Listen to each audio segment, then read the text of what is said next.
वडिलांनी विलमध्ये मुलीचं नाव टाकलंच नव्हतं, तरीही शेवटी प्रॉपर्टी मुलीलाच मिळाली. कोर्टानेही तो निर्णय कायम ठेवला. पण कसं?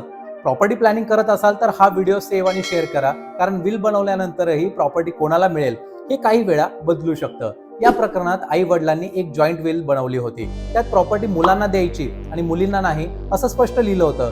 वडिलांच्या मृत्यूनंतर सगळ्यांना वाटलं की आता विषय संपला, कारण विलमध्ये जे लिहिलेलं असतं तेच होणार असं बहुतेक लोक मानतात. पण वडिलांच्या मृत्यूनंतर आईने एक असा निर्णय घेतला ज्यामुळे संपूर्ण केसच बदलली. तिने सेटलमेंट डीड तयार केली. नंतर तो निर्णय रद्द करण्याचाही प्रयत्न झाला. प्रकरण कोर्टात पोहोचलं आणि इथे एक महत्त्वाचा कायदेशीर मुद्दा समोर आला. कोर्टाने सांगितलं, विल आणि सेटलमेंट डीड ह्या दोन्ही गोष्टी सारख्या नाहीत. विल ही व्यक्तीच्या मृत्यूनंतर लागू होते आणि व्यक्ती जिवंत असेपर्यंत ती बदलता किंवा रद्द करता येते. पण सेटलमेंट डीड वेगळी असते. ती जिवंतपणेच प्रॉपर्टीवरचे हक्क दुसऱ्या व्यक्तीकडे ट्रान्सफर करू शकते.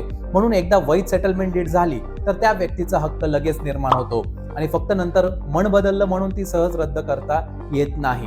कोर्टाने हेही स्पष्ट केलं की जॉईंट विल असली तरी ती आपोआप म्युच्युअल विल ठरत नाही. या प्रकरणात आईला तिच्या वाट्याचा प्रॉपर्टी बाबतचा निर्णय घेण्याचा अधिकार होता आणि म्हणूनच विलमध्ये नाव नसतानाही शेवटी मुलींना प्रॉपर्टीवर हक्क मिळाला. या निर्णयातून एक गोष्ट स्पष्ट होते, विलमध्ये नाव नसल्यामुळे एखाद्या व्यक्तीचा प्रॉपर्टीवरचा हक्क मिळण्याचा मार्ग कायम बंद होतो असं नाही. कारण काही परिस्थितींमध्ये नंतर केलेली वैध सेटलमेंट डीड संपूर्ण निकाल बदलू शकते. लॉ असं कमेंट करा, मी तुम्हाला विल, गिफ्ट डीड आणि सेटलमेंट डीड यांच्यातला नेमका फरक सांगेल. आणि अशाच बिझनेस आणि फायनान्स कॉन्टेंटसाठी व्यापारी मित्र रोहितला फॉलो करा.